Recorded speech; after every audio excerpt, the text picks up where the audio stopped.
Hello, litigators. So, this case is becoming clearer and clearer each day. So, I have located, thanks to another fellow YouTuber, I located the statement of Migo Bands. Migo Bands spoke to law enforcement and he gave his account of what happened. And it is lining up with my theory for what I think occurred in this tragedy. So let's read Migo Band's statement to law enforcement. Affiant and his partner interviewed Willie Bland, aka Migo Bands, who admitted to firing a weapon at the scene, though he said he did not know the caliber of the weapon. Now, you and I both know that is more than likely, not true. Anybody who purchases a firearm knows they have to use certain ammo, and they would more than likely know what the caliber of their weapon is. So I don't believe that. But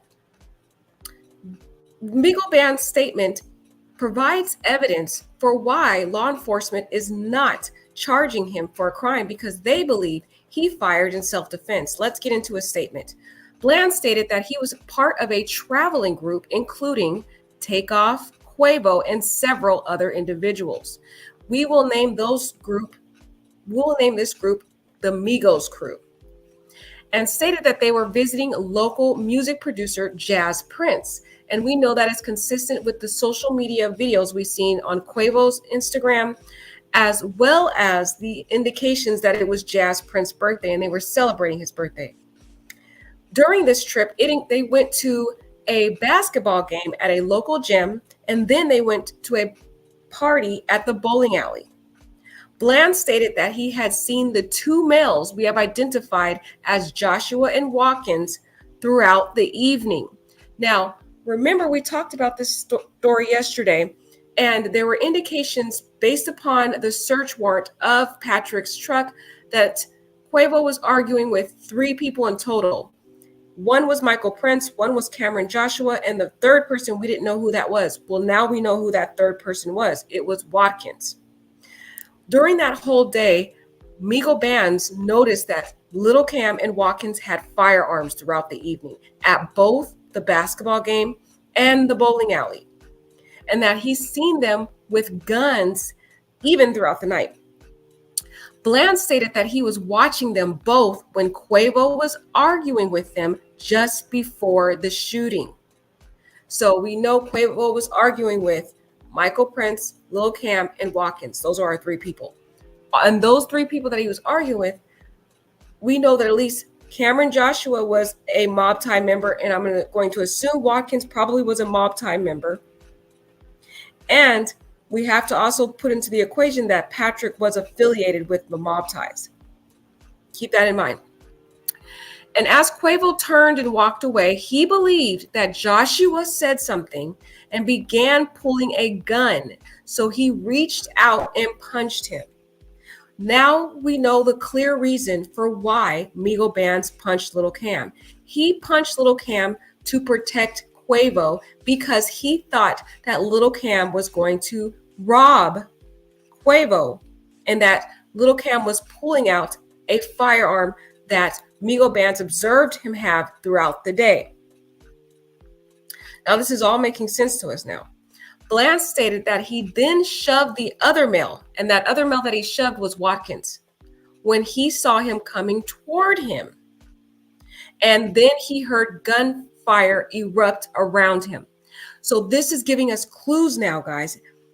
If the video footage lines up with what Migo Band said, this means that Patrick shot his firearm first, which in my opinion aligns with what my theory was, which is that Patrick was shooting towards the Migo crew, in particular trying to shoot Migo Bands at first to defend a fellow Mob Tie member. And in this case, it was Little Cam, and possibly Watkins was a Mob Tie member.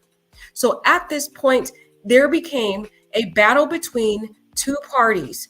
One group, Mob Ties, and the other group, Migos. And this is all aligning with the evidence because the three people that were injured in this case were all a part of the Migos crew.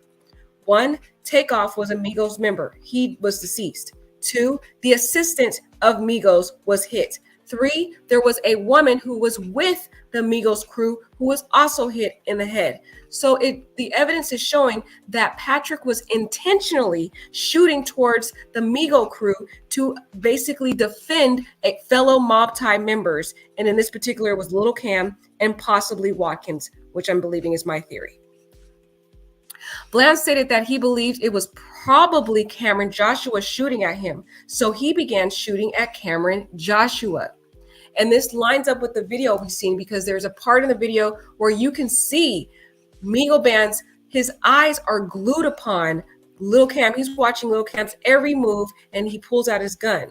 So it makes sense that he was shooting at Lil Cam. And there is a part of the video footage where you can see Lil Cam running into the bowling alley before the rest of the firearms starts to erupt.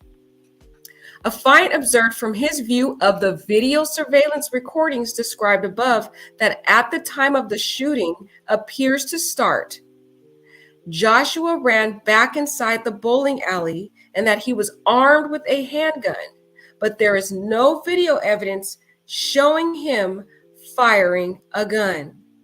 So this explains, you guys, why Little Cam is not charged with murder in this case, and he's not charged with actually attempted murder because he did not fire his firearm.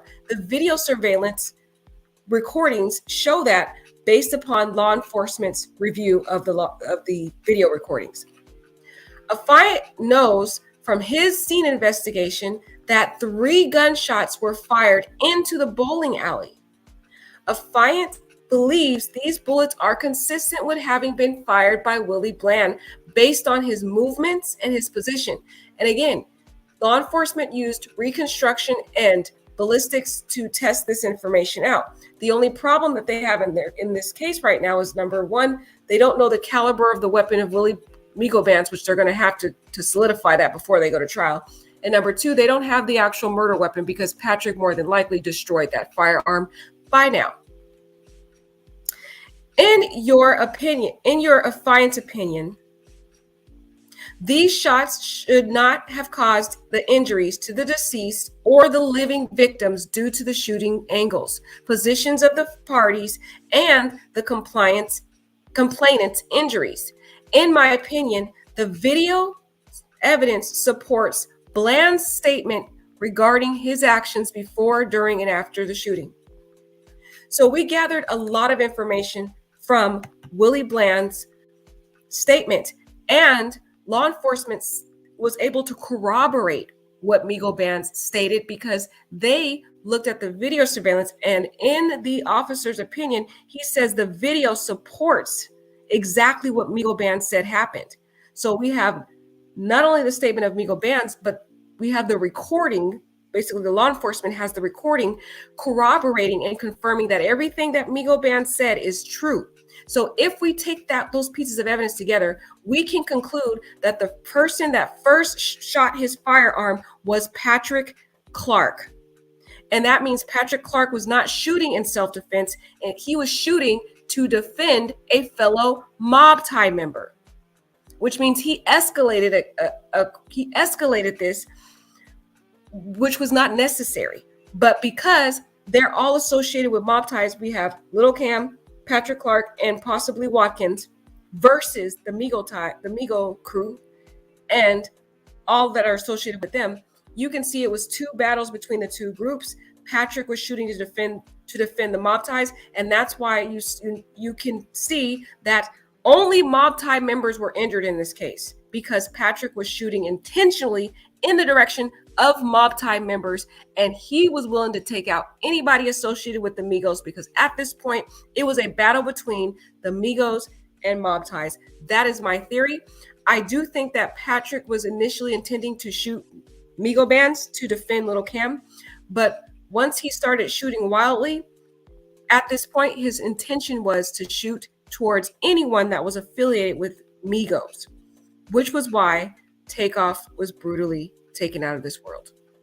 Let me know what you think about this theory. I think a lot of this evidence is starting to really clarify what happened in this tragedy, and I hope that Takeoff gets justice Based upon the evidence that we see, though, if law enforcement can do their due diligence to get the evidence they need to verify the caliber weapon that Migo Bands has, as well as the firearm that Patrick has, hopefully I'm praying we get justice for Takeoff in this case.